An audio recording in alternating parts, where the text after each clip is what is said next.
Bagaimana yang diminta, kita akan membahas tentang seputar lika-liku kehidupan alam barzakh. Sesuatu yang harus dipahami dan diyakini adalah kullu nafsin dha'iqatul maut. Setiap jiwa itu pasti mengalami dan disentuh dengan kematian. Siapapun dia. Tidak orang baiknya, tidak orang jahat, tidak para nabi, tidak pula orang-orang sombong. Semua tersentuh dengan kematian. Hatta Namrud sekalipun yang mengatakan di hadapan Ibrahim, ana uhyi wa umit. Kata Namrud, saya bisa menghidupkan dan bisa mematikan. Pertanyaannya, di mana Namrud sekarang? Yang katanya dia bisa menghidupkan dan mematikan, mati juga dia. Artinya tidak ada yang selamat dari kematian.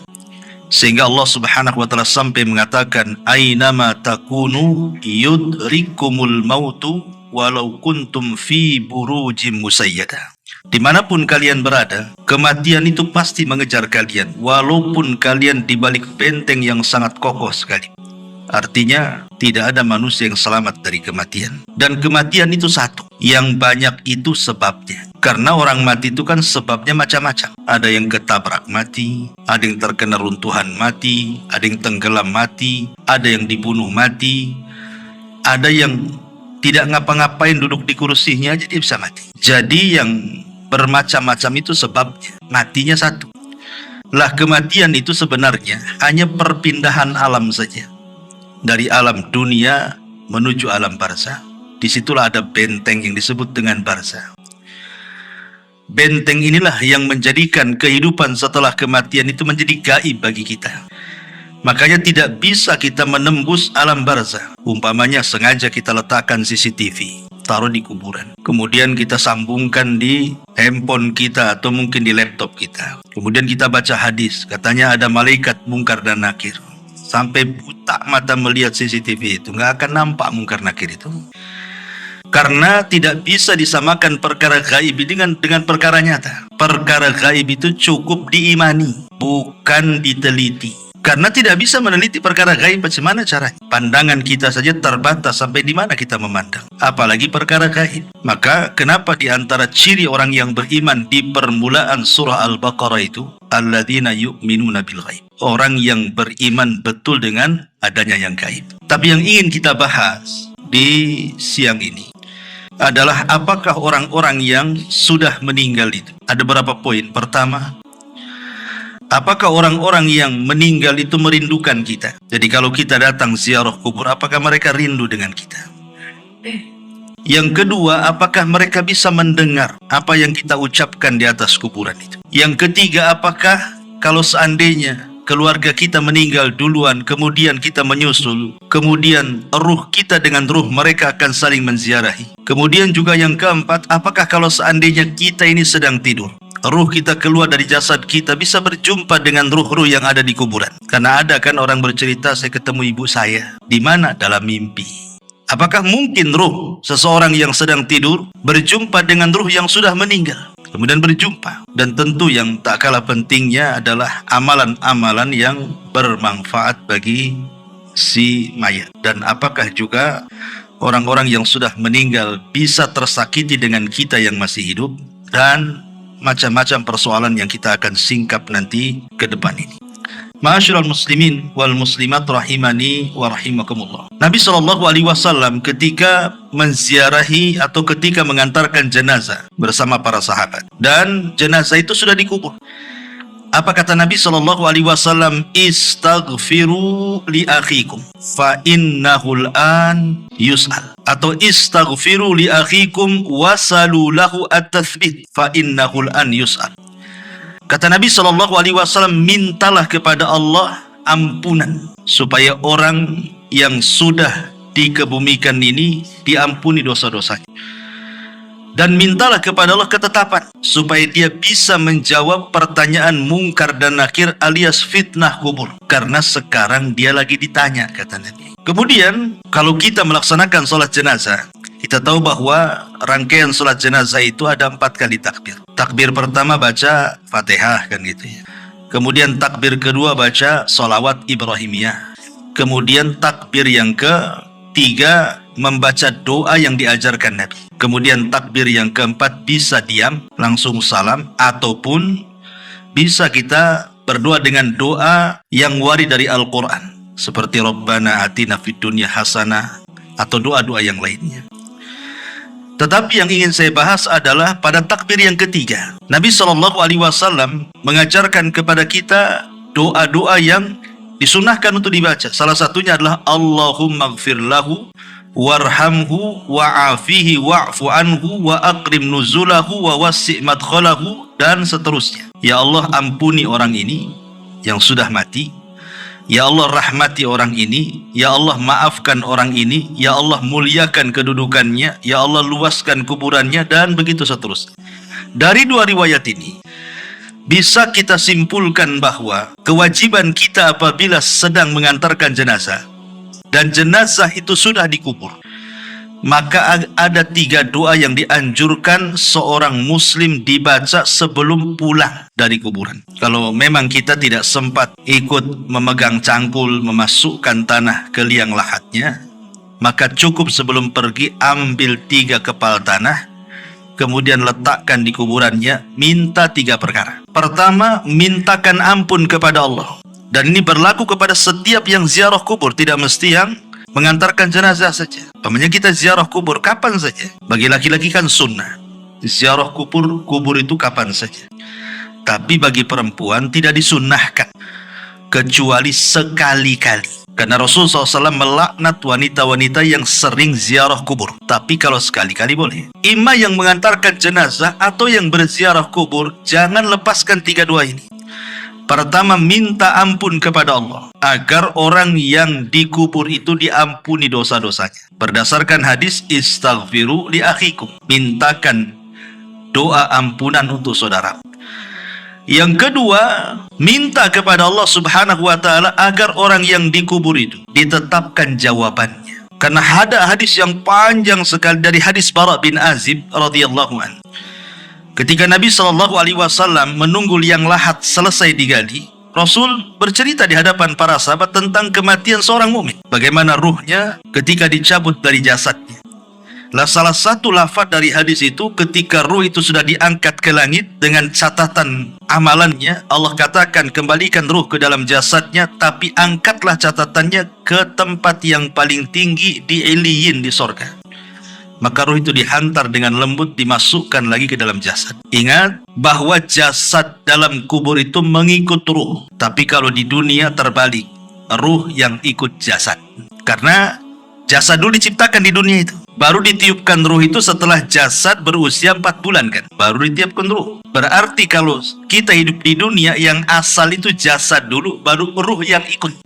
Karena jasad itu diciptakan. Tapi kalau sudah meninggal terbalik, jasad ini bisa jadi tanah, bisa hancur jadi tanah, dimakan cacing tanah. Tapi ruh tidak akan hancur. Berarti bukan ruh yang ikut jasad, tapi jasad yang ikut ruh. Makanya kemudian jasad itu akan ikut ruh. Dan disitulah Mungkar Nakir bertanya, man rabbuk, siapa Rabb? Wa ma nabiyuk, siapa nabimu? Wa ma dinuk, apa agama? Artinya 3 soalan ini akan ditanyakan. Jawabannya bukan apa yang kita hafal di dunia. Kalau Anda sekarang saya tanya, siapa Tuhanmu? Pasti dengan lantang Allah, Ustaz. Siapa nabimu? Dengan lantang Muhammad, Ustaz. Apa agamamu? Ya Islam lah. Masa Katolik kan gitu? Pasti lantang kita. Tapi apakah kemudian setelah kita dikubur kita sanggup menjawab? Belum tentu. Karena jawaban-jawaban itu ditentukan dengan amalan dia. Apakah dia sudah mengamalkan perintah, larangan Allah, mencintai Nabi, betul-betul mempelajari Islam kan itu. Makanya di sini dihajatkan bantuan dari kita yang masih hidup. Berdoa kepada Allah agar dia bisa ditetapkan jawabannya. Karena penetapan jawaban itulah yang Allah katakan, yutsabbitullahu alladhina amanu bil qauli tsabit. Allah akan tetapkan jawaban orang-orang yang beriman dengan jawaban yang mantap. Itulah yang menjadikan selamat orang itu dari azab kubur. Karena Utsman ibn Affan kalau diingatkan dengan kuburan menangis. Tapi kalau diingatkan dengan neraka, santai saja dia. Padahal neraka lebih dahsyat dibandingkan azab kubur kan. Ketika ditanya, wa mayubkika ya Utsman, apa yang membuat Anda menangis wahai Utsman? Maka Utsman mengatakan, wailakum, celaka kalian. Kuburan ini bisa saja dia raudhatun min riyadil jannah au hufratun min hufarin nar. Ingat, kuburan ini bisa jadi taman menuju taman-taman sorga, atau boleh jadi menjadi lubang menuju ke lubang neraka. Artinya menentukan selamat di akhirat, keselamatan di kuburan. Kalau selamat di kuburan, insya Allah kesananya mudah. Kalau tidak selamat di kuburan, maka dipastikan kesananya lebih sulit lagi. Makanya sebab itulah kita dianjurkan minta kepada Allah agar orang yang dikubur itu dimantapkan jawabannya. Ini yang kedua. Kemudian yang ketiga, berdasarkan doa dalam sholat jenazah tadi, minta kepada Allah agar Allah merahmati. Minta kepada Allah satu, agar dosanya diampuni. Minta kepada Allah yang kedua, agar dia dimantapkan jawabannya. Minta kepada Allah yang ketiga, agar Allah memberikan kasih sayang.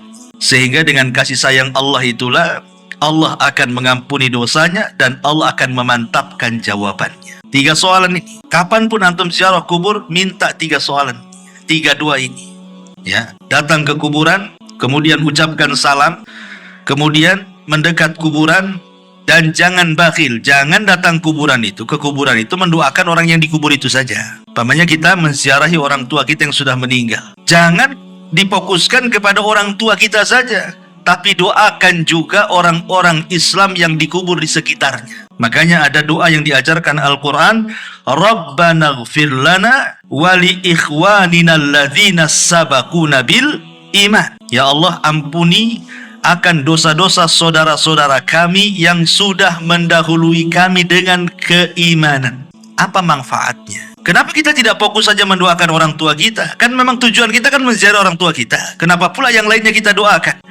Sebab kalau kita mendoakan orang muslim yang dikubur, umpamanya orang muslim ini mungkin ada 1000 kuburan di kuburan kaum muslimin di situ.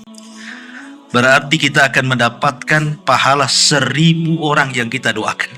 Itu kalau di kuburan itu ada 1000 kuburan tuh. Kalau 2000 kuburan, berapa banyak kita akan dapat?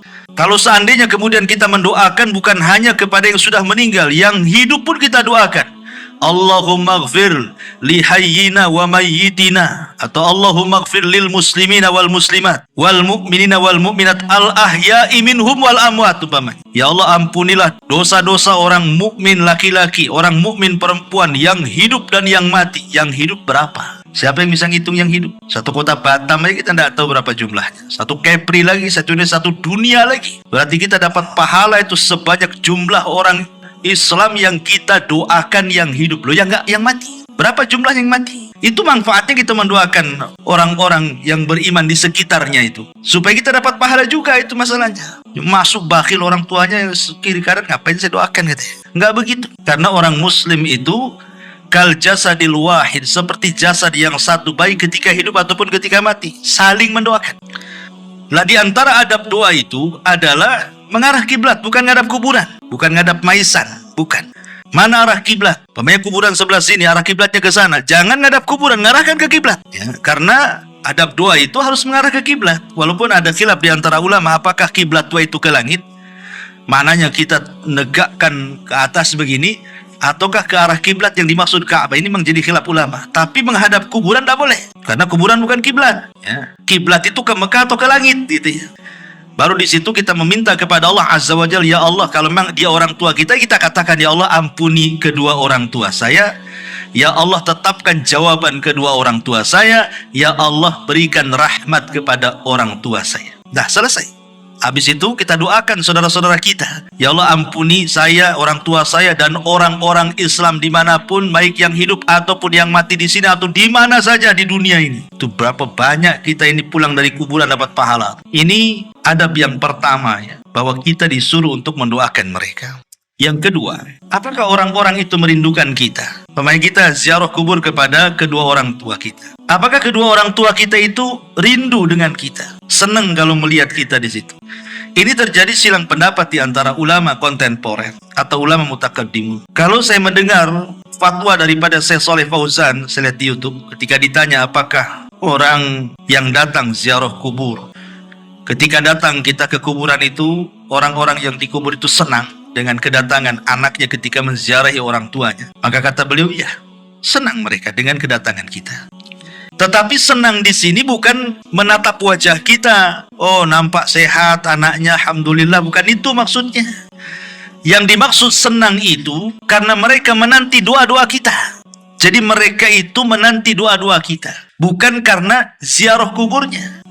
Karena ziarah kubur itu manfaatnya bukan kepada orang yang mati, tapi ziarah kubur itu manfaatnya kepada orang yang hidup. Pada kita ini, kalau antum ziarah kubur, ibu bapak ziarah kubur itu manfaatnya untuk kita. Apa manfaatnya untuk kita?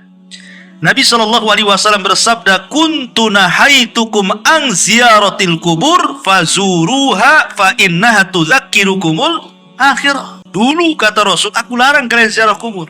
Sekarang boleh. Silahkan ziarah kubur setelah mantap iman para sahabat. Karena di zaman itu kan kuburan jadi ajang maksiat, baik kesyirikan ataupun bid'ah. Makanya Rasul melarang, takut para sahabat terseret kepada maksiat. Tapi setelah kokoh keimanan para sahabat, Rasul mengatakan, fazuruha, sekarang kalian ziarah kubur silahkan. Manfaatnya apa? Fa innaha tudzakirukumul akhirah, supaya kalian mengingat akhirat, mengingat kematian, dan dilembutkan hati kita di situ. Ingat bahwa dengan mengingat akhirat, mengingat kematian, maka perkara-perkara besar di mata kita menjadi kecil, dan perkara-perkara kecil menjadi besar. Apa maknanya? Kenapa mengingat kematian atau mengingat akhirat itu menjadikan perkara besar jadi kecil? Sebab kalau seandainya Anda ini orang paling kaya, sakaya-kayanya di Batam, punya istana, punya tanah, punya kendaraan, macam-macam lah, nggak ada orang yang lebih kaya dibandingkan Anda. Ketika kemudian datang ke kuburan, melihat kuburan, kemudian berpikir saya juga akan mati seperti dia, apa gunanya kekayaan kalau begitu? Kekayaan apa gunanya? Hidup di istana, kalau ingat mati, apa gunanya istana? Mau ditinggal juga. Akhirnya kemudian dia pun tidak menganggap itu perkara besar, karena akan ditinggal dengan kematian kan. Itulah kenapa mengingat kematian itu mengecilkan yang besar ataupun membesarkan yang kecil.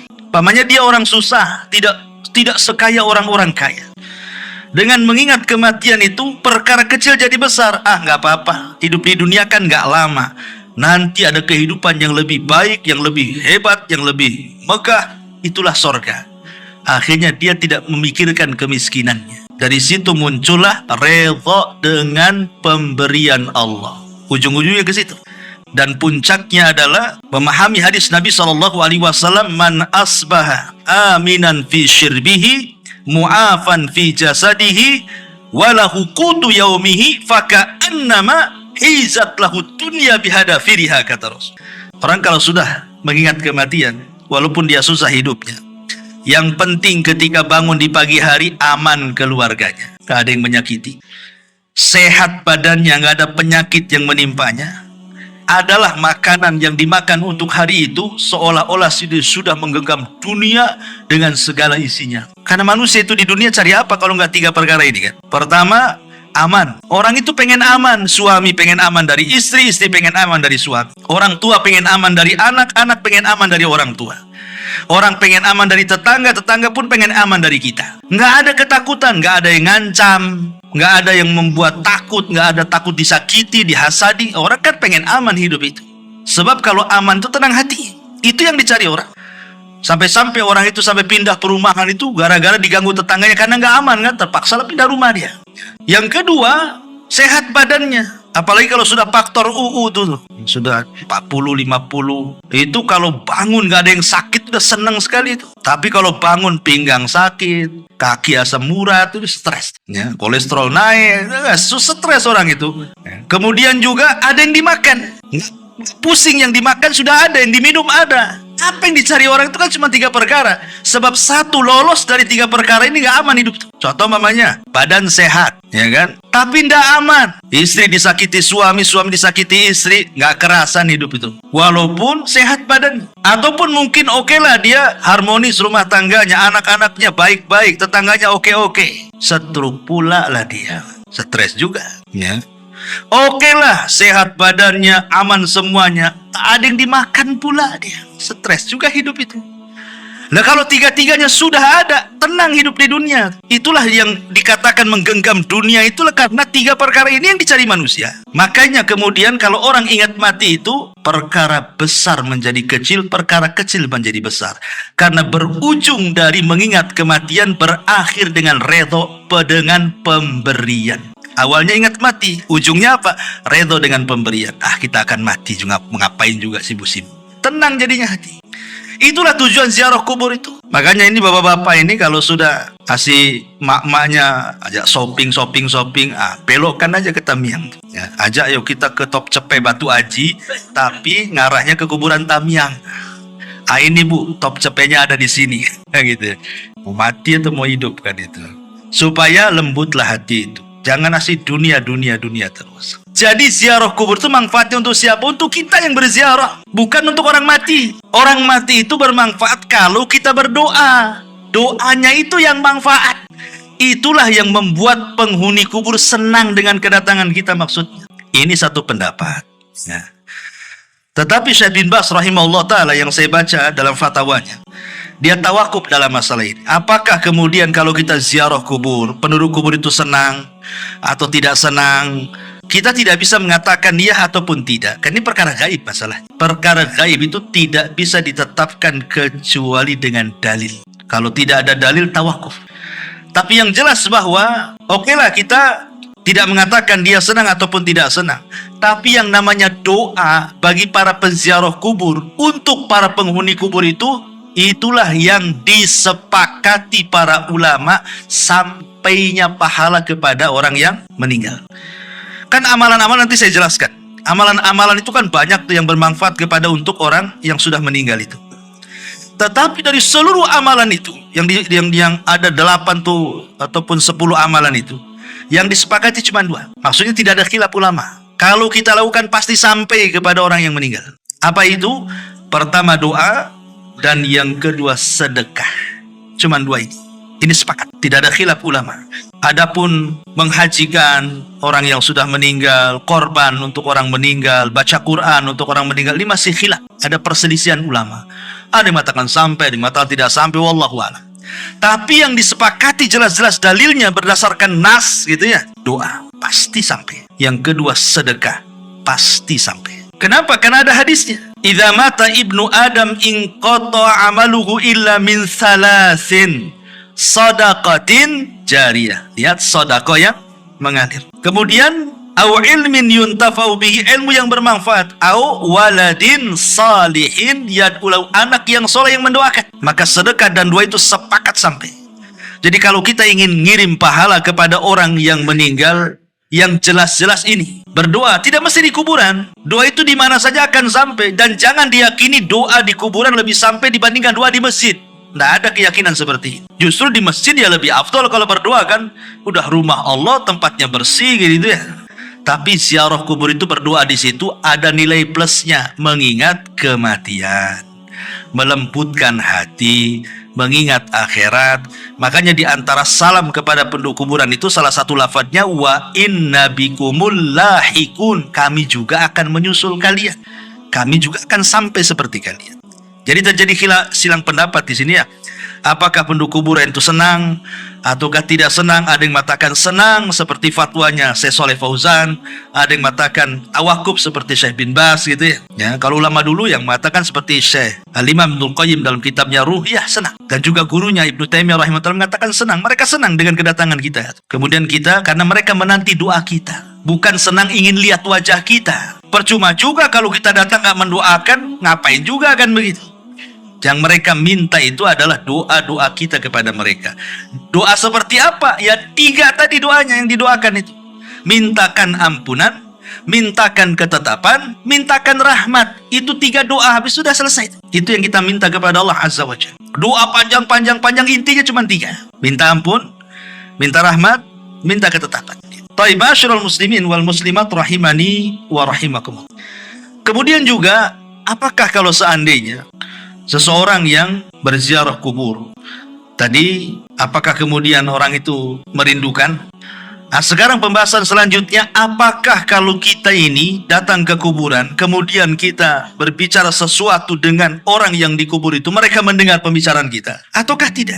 Ini juga menjadi polemik para ulama. Apakah si mayat itu mendengar orang yang hidup, ataukah tidak mendengar orang yang hidup?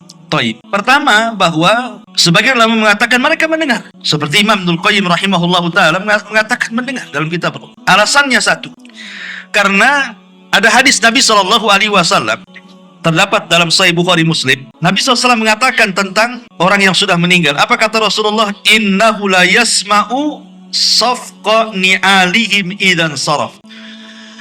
Jadi orang-orang yang dikubur itu mendengar suara langkah terompah kita itu, suara sandal kita itu mereka dengar. Sampai kemudian sayup-sayup kita keluar dari kuburan baru hilang, baru mereka tidak mendengar lagi. Jadi ada nas bahwa mereka mendengar suara terompah. Berarti kan mendengar mereka. Ini satu riwayat. Riwayat yang kedua, ketika terjadi perang Badar, banyak tokoh-tokoh musyrik itu dibantai oleh kaum muslimin. Seperti Abu Jahal atau Amr ibn Hisham, kemudian Umayyah ibn Khalaf, kemudian Syaibah, kemudian Al-Walid. Banyak tokoh-tokoh Quraisy itu yang meninggal di perang Badar. Lah ketika kemudian bangkai-bangkai tokoh-tokoh musyrik ini akhirnya diletakkan di sebuah lubang, sebuah sumur, dilempar ke dalam lubang. Tiba-tiba kemudian Nabi SAW mendekati lubang Badar itu, yang di situ bangkai-bangkainya orang-orang tokoh-tokoh musyrik sekelas Abu Jahal, Umayyah dan CS dan yang lainnya itu. Tiba-tiba Nabi SAW ngomong pula di sumur itu. Apa kata Nabi SAW? Dia mengatakan, disebutkan satu-satu tuh, Ya Aba Jahl ibn Hisham, Ya Umayyah ibn Khalaf. Kemudian kata Nabi SAW, telahkah sampai kepada kalian janji Allah kepada kalian? Sungguh janji Allah yang Allah janjikan kepadaku sudah sampai kepadaku. Umar bin Khattab heran, ngapain Nabi SAW ngomong di depan lubangnya bangkai-bangkai orang-orang musyrik jahiliyah itu, orang-orang musyrik, tokoh-tokoh musyrik itu. Kok Nabi kok ngomong di situ? Jadi Umar bin Khattab radhiyallahu mengatakan, Ya Rasul, innahum jusas, mereka bangkai-bangkai, kenapa kau ajak ngomong? Katanya. Apa kata Nabi SAW? Di hadapan Umar bin Khattab, walladzi nafsi biyadi, ma anta bi asma lima aqulu minhum, walakinnahum la yaqdiruna an yujib. Umar, engkau tidak lebih mendengar daripada aku tentang mereka. Aku ngomong itu mereka dengar, tapi mereka tak bisa jawab, katanya. Artinya kan mereka dengar di sini. Karena Rasul ngajak ngobrol di situ. Ya, makanya Umar mengatakan, kok bangkai kau diajak bicara, katanya. Maka Rasul tidak. Kau tidak lebih dengar daripada aku, kata Rasul. Demi zat yang jiwaku berada di tangannya, engkau tidak lebih mendengar daripada aku, kata Rasul. Tapi mereka tidak sanggup jawab saja. Kemudian juga dalil yang ketiga, kita disuruh mengucapkan salam. Kata Nabi SAW, Qulu assalamu alaikum dara qaumi mu'minin wa inna insya'allahu bikum lahiq. Ucapkan kalau kalian masuk kuburan, keselamatan bagi kalian wahai penduduk kubur dari kalangan orang-orang yang beriman, dan insya Allah kami pun akan menyusul kalian. Mengucapkan salam berarti harus dijawab tuh. Berarti kalau kita mengucapkan salam berarti mereka mendengar salam kita. Dan ada beberapa dalil yang menunjukkan bahwa mereka mendengar. Tapi bagi kelompok yang mengatakan tidak, mereka tidak dengar, mereka berdalil dengan surah Fatir ayat 22. Allah Subhanahu wa taala mengatakan, "Wa ma anta bimusmi'in man fil kubur." Hei Muhammad, engkau tidak bisa memperdengarkan orang-orang yang di kuburan itu. Ini Quran mengatakan engkau tidak bisa memperdengarkan orang-orang yang di kuburan, surah Fatir 22 itu. Dan Allah juga mengatakan, "Innaka la tusmi'ul maut." Engkau tidak bisa memperdengarkan orang yang sudah mati. Ini dua nas Quran ini menunjukkan bahwa orang yang dikubur tidak mendengar apa yang ada di atas kubur karena mereka sedang sibuk. Orang yang dikubur loh sedang sibuk. Kalau mereka orang kafir sibuk diazab, mana bisa dia ngerekan kita yang ada di kubur? Dia sedang diazab. Kalau dia mendapatkan nikmat kubur, dia sedang bersenang-senang dengan nikmatnya. Lebih nikmat di kuburan daripada senikmat-nikmatnya orang nikmat di dunia. Ngapain pula direkan orang di atas kuburan? Artinya di sini ada kelompok yang mengatakan mendengar, ada kelompok yang mengatakan tidak mendengar. Wallahu a'lam. Kita tidak bisa mengatakan mendengar, kita tidak bisa mengatakan tidak mendengar, tetapi yang jelas bahwa kita tetapkan yang berdasarkan nas saja. Mereka mendengar, tetapi yang berdasarkan dalil. Maksudnya begini, yang berdasarkan dalil itu. Contoh seperti tadi, mereka mendengar suara sandal. Ini konteksnya apa? Konteks hadis bahwa orang-orang yang dikubur itu mendengar suara sandal, ini bicara soal ketika kita mengantarkan jenazah. Apabila kita mendengar kata jenazah, kemudian jenazah itu dikubur, kemudian kita pulang, mereka masih mendengar suara sandal kita. Apakah setelah kemudian kita pulang kemudian ziarah kubur dengar lagi suara sandal? Ya enggak juga kan begitu. Artinya konteksnya hanya ketika menguburkan saja mereka dengar. Apakah mereka mendengar seterusnya? Itu Allahu a'lam. Ataupun ketika kita mengantarkan jenazah dari rumah menuju kuburan. Kalau dia orang yang beriman, maka dia mengatakan kepada orang pengantar-pengantar itu, mengatakan apa? Segerakan aku, qaddimuni. Kan? Karena dia mendengar suara orang yang mengantarkan dia ke kuburan kan. Tapi kalau dia orang jahat, dia mengatakan, wailakum aina tadhhabun. Celaka, kau mau pergi kemana aku ini katanya. Mau dibawa kemana aku ini katanya. Dia mendengar. Ya. Itulah yang dinaskan. Jadi maksudnya di sini, apakah mereka mendengar seterusnya ataukah mendengar sesuai dengan nas? Menurut Syekh Utsman Khamis yang saya dengar di YouTube, bahwa kalau melihat dalil ya mereka mendengar secara nas saja, tidak seterusnya mendengar. Ya, walaupun kita tidak menafikan ada yang berpendapat mendengar terus. Kalau kita datang dan kita bicara mereka tahu. Ada yang mengatakan sama sekali tidak mendengar. Intinya ini menjadi ranah khilaf ulama. Ya, tapi yang selamat adalah kita tidak mengatakan mendengar, ya kita juga tidak mengatakan tidak mendengar. Kita ikut dalil saja. Wallahu a'lam. Ini perkara yang kedua. Yang ketiga, apakah orang yang tidur kemudian bangun cerita dia, saya tadi mimpi ketemu ibu saya. Kan ada yang gitu tuh ya. Ketemu ayah saya, ngajak ke pasar beli soto memangnya kan. Tapi dalam mimpi. Mungkin gak ruh kita yang sedang tidur berjumpa dengan ruh yang sudah meninggal itu? Mungkin nggak gitu pertanyaannya di sini? Maka dijelaskan oleh para ulama, lam yathbut fi hadza syai'un. Ini saya menukilkan perkataan Syekh bin Baz ya. Memang tidak ada dalil sama sekali tentang hal ini, bahwa ruh orang yang tidur bisa berjumpa dengan ruh orang yang sudah meninggal. Tetapi kata Syekh bin Baz, innama dzakara ba'du ahli ilmi annal arwaha fin naumi qad taltaqiya bi arwahil amwat. Tapi kata Syekh bin Baz, secara dalil memang tidak ada. Saya belum mendapatkannya, kata beliau. Tetapi ternukilkan dari kalangan ahli ilmi, maksudnya kalangan ulama, bahwa ruh-ruhnya orang yang tidur itu bisa berjumpa dengan ruh-ruhnya orang yang sudah meninggal. Wa hadza qad yaqau fi ba'dil ahyan, dan ini kata beliau terkadang bisa terjadi pada tempo-tempo tertentu. Ma yadullu alaihi, apa yang menunjukkan kepada peristiwa itu. Fa inna ruha indallah, karena ruh itu di sisi Allah. Faruhul mu'min fil jannati wa ruhul kafir tu'adzab, karena ruhnya orang mukmin di sorga dan ruhnya orang kafir sedang diazab. Lakin qad arsala hadhihi ruh ilal badan lis salami ala man yusallim alal kubur. Tetapi ruh ini terkadang dimasukkan lagi ke dalam jasad hanya untuk menjawab salam orang yang sedang berziarah kubur. Jadi kan ruhnya seorang mukmin kan di sorga tuh. Tapi kalau ada orang yang ziarah kubur kemudian mengucapkan salam, ruh itu akan dikembalikan ke dalam jasad hanya untuk menjawab salam kemudian balik lagi ke surga, gitu maksudnya. Ada yang seperti itu dalil penetapannya. Tapi kalau dalil apakah ruh orang yang sedang tidur berjumpa dengan ruh orang yang mati, secara dalil tidak diketemukan. Tetapi ijtihad para ulama, ya, ada yang mengatakan bisa saja. Buktinya banyak cerita yang seperti itu. Banyak bercerita orang-orang yang ketemu dengan ibunya, ketemu dalam mimpi, ketemu dengan bapaknya di dalam mimpi kan. Kadang-kadang ada yang bercerita seperti itu. Sehingga secara kenyataan dalil tidak ada. Itu maksudnya. Ya.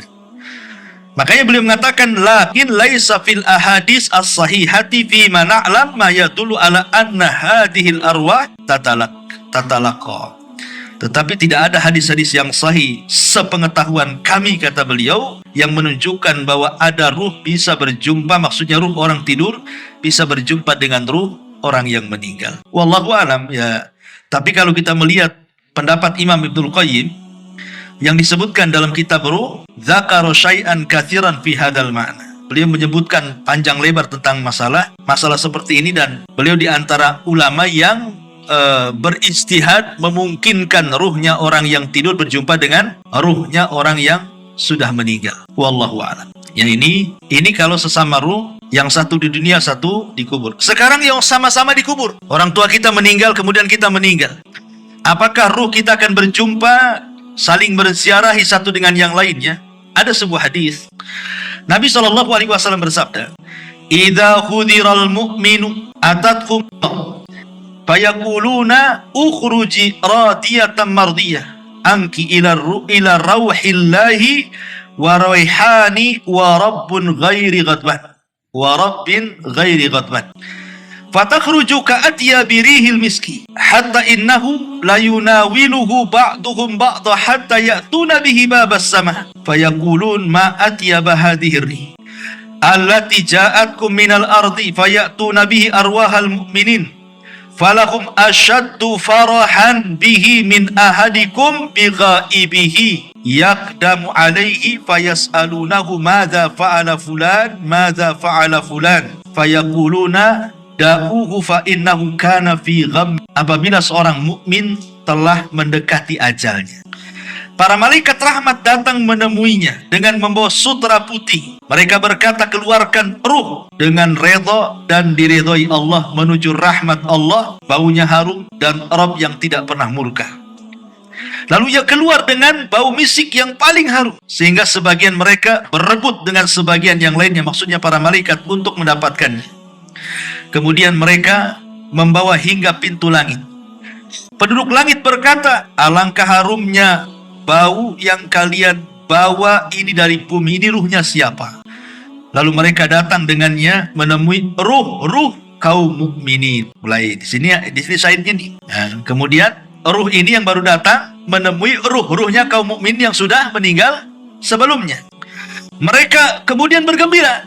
Jadi ruh-ruh yang sudah meninggal sebelumnya, mereka bergembira dengan kedatangan tamu yang baru. Kemudian salah seorang ruh yang sudah lama meninggal, mereka pun berjumpa. Seolah-olah mereka lama tidak berjumpa, kemudian berjumpa dan mereka merasa senang.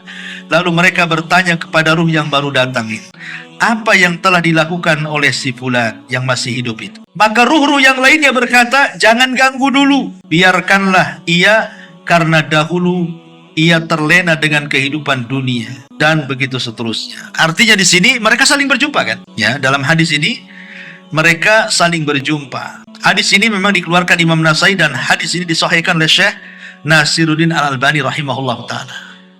Sehingga yang mensahihkan hadis ini mengatakan bahwa ruh itu saling berjumpa di kuburan. Tapi ada juga yang melemahkan hadis ini masalahnya. Sehingga mereka mengatakan tidak saling jumpa. Soal jumpa atau tidak saling jumpa ini perkara gaib lah kan gitu ya. Yang jelas bahwa ruh-ruhnya orang yang beriman yang sudah terbiasa. Kalaupun mereka berjumpa itu bagian daripada nikmat kubur kan itu. Tapi ini hanya berlaku kepada ruhnya orang yang beriman. Bagi yang berpendapat bahwa ruh itu akan berjumpa dengan ruh yang lain, maksudnya ruhnya orang yang beriman. Ruhnya orang kafir sedang diazab. Macam mana dia akan jumpa? Dia aja nggak bisa keluar dari azab. Mereka sedang diazab dengan azab kubur. Mereka sedang di neraka. Macam mana mau jumpa kan gitu ya? Dengan keluarganya. Maksudnya di sini yang kalaupun kita berpendapat bahwa mereka saling menziarahi, seperti pendapat Imam Ibnul Qayyim rahimahullah ta'ala dalam kitabnya Ruh, maksudnya adalah ruhnya orang yang beriman. Ruhnya orang yang beriman. Ya, seperti mamanya bayi yang meninggal. Kemudian orang tuanya menziarahi kuburannya. Terkadang kan ada orang tua itu kepikiran kan, ketika anaknya meninggal itu kan udah kepikiran macam-macam tuh. Apalagi kalau hujan, cemana anak saya kehujanan katanya. Kalau pas panas, cemana anak saya kepanasan. Macam-macam tuh. Ada orang tua itu apalagi kalau gelap-gelap, cemana anak saya nggak ada listrik pula di kuburan gitu. Makanya kadang-kadang ada orang berpikir naruh lilin pula di atas kuburan anaknya itu kan. Percuma saja, ngapain naruh lilin itu? Saya pernah lihat ada lilin. Lebih parah pula kasih payung pula di situ itu. Dan itu rata-rata di kuburan anak-anak tuh. Ada lilin, ada payung. Ya mungkin karena orang tua kepikiran, cemana kalau malam gelap taruh lilin. Cemana kalau kehujanan kasih payung. Supaya nggak kehujanan, nggak kepanasan. Nggak ada guna. Ya. Lilin dan payung lo nggak ada guna di kuburan itu. Nggak ada hubung kait dengan alam kubur, dengan alam dunia ini. Sebenarnya yang dikhawatirkan itu bukan bayi yang meninggal. Bayi yang meninggal itu langsung dimasukkan ke sorga kan gitu. Karena di antara kelompok-kelompok yang akan terhindar dari fitnah kubur, maksudnya tidak ada pertanyaan malaikat mungkar dan nakir, itu salah satunya bayi-bayi yang meninggal itu. Mereka tidak akan ditanya. Walaupun jumhur ulama mengatakan mereka ditanya, tapi pendapat yang kuat wallahu alam mereka tidak ditanya. Karena ada beberapa orang yang tidak akan terkena fitnah kubur. Salah satunya para nabi. Para nabi tidak akan ditanya. Objek pertanyaannya siapa nabimu? Masa nabimu ditanya lagi? Siapa nabimu? Ya saya kan. Kan nggak mungkin juga kan itu ya. Nabi tidak mungkin ditanya karena dia objek pertanyaan. Para siddiqin tidak mungkin ditanya. Para syuhada tidak akan ditanya. Ya, kemudian orang-orang yang ribat, orang-orang yang berada di perbatasan kayak orang-orang Palestina itu kan diribat tuh namanya. Mereka tidak akan ditanya kalau meninggal. Termasuk juga bayi-bayi yang meninggal, termasuk orang gila tidak akan ditanya tuh. Jadi kalau umpamanya orang tua sedih akan kematian anaknya, dia bodoh. Harusnya dia memikirkan dirinya sendiri karena si bayinya sudah selamat masuk surga kan itu. Apakah kalau dia mati dia masuk surga kayak anaknya? Harusnya dipikirkan jangan bayinya, dia yang dipikirkan harusnya, gitu maksudnya. Kalau bayi yang meninggal tuh udah jelas-jelas dia masuk surga. Bahkan dia akan jadi syafaat bagi orang tuanya. Bahkan kalau orang tuanya beriman, maka bayi itu akan menunggu di pintu surga. Dan dia mengatakan di hadapan Allah ketika Allah mengatakan masuk kau ke dalam surga. Kata bayi ini enggak, saya tidak akan masuk surga sampai saya mau orang tua saya tarik bajunya masuk juga ke surga. Itu hadisnya. Artinya kalau orang tua ini dia bisa bersabar, kemudian juga ihtisam, dan dia bisa mengucapkan alhamdulillah, maka akan dibangunkan satu istana di surga dan Allah beri nama Baitul Hamdi, rumah pujian. Kalau bisa melakukan 3 perkara saat kematian buah hatinya: sabar, mengharap pahala, dan dia bisa bersyukur. Ucapkan innalillah wa inna ilaihi rajiun, Allahumma jurni fi musibati, alhamdulillah ala kulli hal. Ini 3 ucapan. Kalau dia bisa mengucapkan 3 ucapan ini, maka Allah bangunkan satu istana Baitul Hamdi di surga. Ya, saya ulang, kalau umpamanya ada orang tua meninggal bayinya, pertama ucapan apa? Innalillah wa inna ilaihi rajiun. Ini tanda kesabaran. Tanda orang sabar dia bisa mengucapkan innalillah wa inna ilaihi rajiun. Kemudian yang kedua ihtisab, mengharap pahala, berdoa kepada Allah, Allahumma jurni fi musibati, ya Allah. Yang ketiga bersyukur, alhamdulillah ala kulli hal. Segala puji dan puja bagi Allah. Pertama, doa kaum muslimin bagi si mayat berdasarkan surah Al-Hasyr, alladzina sabaquna bil iman wala taj'al fi qulubina ghillan lil ladzina amanu rabbana innaka raufur rahim. Dan orang-orang yang datang sesudah mereka, muhajirin dan ansar, mereka berdoa, ya Rabb kami, beri ampunlah kepada kami dan kepada saudara-saudara kami yang telah beriman lebih dahulu dari kami, dan jangan engkau membiarkan kedengkian dalam hati kami terhadap orang-orang yang beriman. Ya Rabb kami, sesungguhnya engkau maha penyantun lagi maha penyayang. Ini yang pertama, doa, dan ini pasti sampai. Kemudian yang kedua, sedekah. Tadi saya ini yang sepakati, bersedekah. Kemudian yang ketiga, melunasi hutang si mayat. Ini bermanfaat. Karena di zaman Rasul pernah dimintai menyolatkan orang yang punya hutang, Rasul tak mau. Si mayat itu sudah dimandikan, sudah dikafankan, dan tinggal disolatkan. Setelah tinggal disolatkan, seorang sahabat kemudian menyampaikan kepada Rasul, semua sudah siap, silahkan Anda solatkan. Apa kata Rasul? Hal alaihi dainu. Apakah dia punya hutang? Iya, 2 dirham. Dia punya hutang 2 dirham. Kata Rasul, solatkan oleh kalian, saya tidak akan menyolatkannya. Kemudian ada seorang sahabat namanya Abu Qatadah, min 2 dirham, aku yang bayar, solatkan dia. Kata Rasul, yakin kau bayar? Iya, saya bayar. Akhirnya Rasul menyolatkan. Besoknya ditanya lagi, Abu Qatadah, udah bayar nggak 2 dirham tuh? Rasul, baru kemarin dia mati. Tunggulah katanya. Hari ketiga ketemu lagi, Abu Qatadah, sudah aku bayar 2 dirham tuh. Sudah wahai Rasul. Apa kata Rasul? Al-an barudat kubruh. Sekarang kuburannya sudah dingin. Kemarin panas tuh katanya. Ya. Jadi hutang tuh bawa panas tuh di kuburan. Sekarang sudah dingin kuburannya katanya. Ya. Ini yang ketiga, melunasi hutang. Kemudian yang keempat, mengqadha puasa. Kalau si mayat ini punya nazar berpuasa, belum sampai, maka walinya mengqadha puasakan. Karena ada hadis mengatakan, man mata wa alaihi siyam sama'an waliyu. Siapa yang mati dalam kondisi dia sedang melaksanakan puasa wajib, maka yang mempuasakanlah walinya. Pamannya dia punya anak 4 atau 5, dibagi-bagi sajalah. Pamannya ayahnya bernazar berpuasa sebulan, baru meninggal, nazarnya belum dilakukan. Ya sudah, sebulan tuh bagi 4 saja, berarti seminggu kan, anak 4 tuh bagi 4, jadi ya selesai itulah. Ya. Nah, kemudian juga yang kelima, di antara yang bekas-bekas amal soleh, bekas-bekas amal soleh. Maksudnya bekas-bekas amal soleh itu mengajarkan ilmu kepada orang. Pamannya ibu ngajari anak surah Al-Fatihah, ya kan? Akhirnya anak itu bisa dia baca Fatihah karena ibu yang ngajari. Ketika ibu meninggal, anak ini baca Fatihah terus pada setiap sholatnya. Berarti ketika anak ini membaca surah Al-Fatihah, itulah sampai. Itu bekas-bekas kebaikan dia tuh. Makanya kalau bisa ini orang tua nih saya anjurkan, ibadah-ibadah wajib dan yang sering dilakukan itu kalau bisa jangan orang lain ngajari. Yang namanya sholat, kalau bisa kita yang ngajari anak tuh. Ngaji, kalau bisa kita yang ngajari. Ya, jangan orang lain suruh ngajari, nanti pahalanya dikasih orang lain jadinya kan. Dia sholat terus karena orang itu yang ngajari, dia dapat pahala. Jadi yang wajib-wajib itu kalau bisa orang tua lah yang ngajari. Terutama ngaji lah, minimal surat Al-Fatihah gitu yang memang itu dibaca setiap sholat kan, supaya ngalir terus tuh. Ya, coba bayangkan pahala guru itu, guru TK umpamanya kan, itu dia dapat santri 20 semua yang ngajari Fatihah. Guru TK upahnya dia pahalanya udah mati tuh. Kalau seandainya kemudian anak didiknya besar jadi guru, punya murid jadi guru, itu namanya multi level pahala tuh. Sampai itu namanya baqiyatus salihah namanya.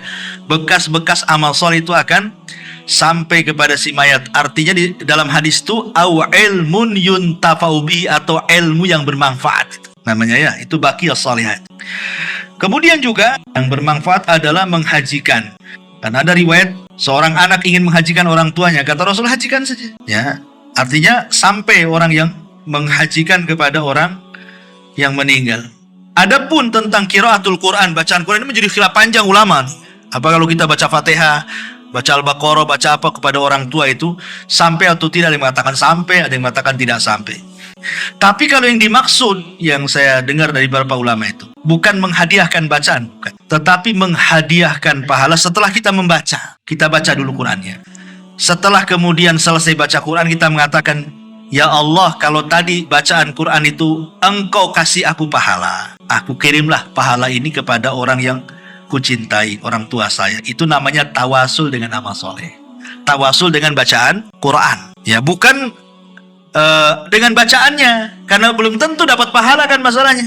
Apalagi orang-orang yang manggil orang pamannya nih, baca Quran di rumah untuk orang mati. Pertanyaannya, apakah orang yang ada panggil membaca Quran itu dia dapat pahala atau tidak? Bisa saja nggak dapat pahala, karena tujuan orang yang dipanggil tuh jangan-jangan hanya ingin dapat duit saja kan. Saya disuruh ke sana untuk baca Quran, pikiran dia saya digaji di situ.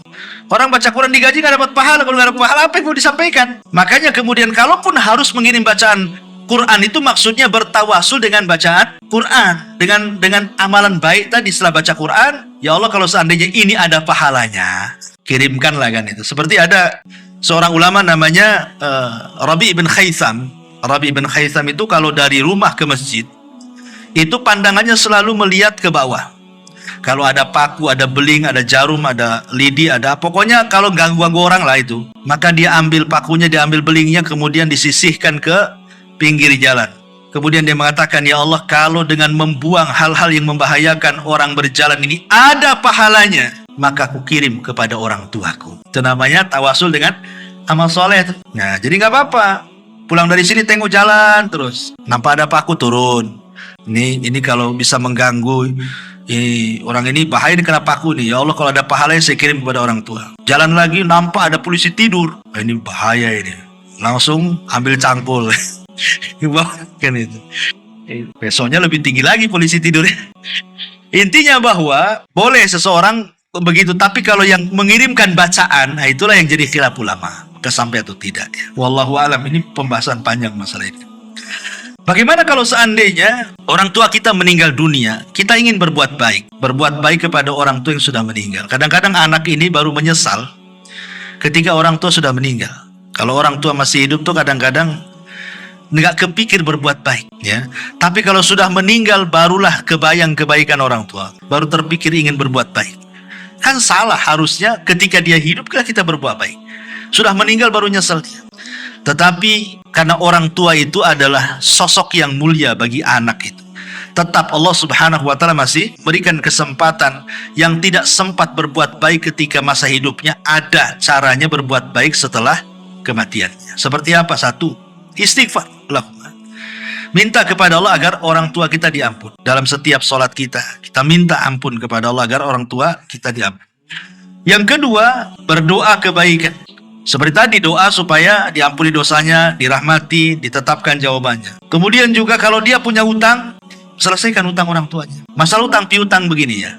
Kalau orang tua kita punya hutang, apakah hutang orang tua setelah meninggal itu menjadi kewajiban bagi anak? Ini khilaf ulama. Kalau orang tua itu meninggalkan harta ya, orang tua itu meninggalkan harta banyak, maka wajib anak membayarkan dari harta dia. Wajib, nggak boleh tidak. Tapi kalau orang tua meninggalkan hutang dan dia tidak meninggalkan harta, maka tidak wajib bagi anak membayarkan hutang. Kecuali hanya bab tabarruk, hanya ingin berbuat baik. Bisa dipahami ya? Jadi kalau orang tua kita ini meninggal bawa harta banyak, berarti wajib hutangnya dibayarkan dari mana? Dari harta dia, harta warisnya. Sebelum kita ambil hak warisan kita, bayarkan dulu hutangnya. Tapi kalau orang tua kita miskin, hutangnya banyak, apakah kewajiban anak yang dia kaya karena hasil dia bukan karena warisan orang tuanya wajib membayarkan? Tidak wajib. Ingat, tidak wajib. Tetapi membayarkan itu masuknya bab tabarruk. Bab tabarruk itu artinya dalam bentuk berbuat baik kepada orang tua. Karena saya di dunia kurang berbuat baik kepada orang tua saya. Sekarang orang tua saya sudah meninggalkan hutang. Dah apa-apa pakai uang saya. Tapi kalaupun tidak dibayar dari harta kita, tidak ada masalah. Karena bukan kewajiban. Karena kewajiban itu diambil dari harta waris. Ya, ini harus dipahami. Kemudian juga yang keempat, qada'un nadhar. Kalau memang orang tua punya nadhar, laksanakan. Itu birrul walidain. Atau qada'ul kafarah kalau orang tua kita punya kafarah.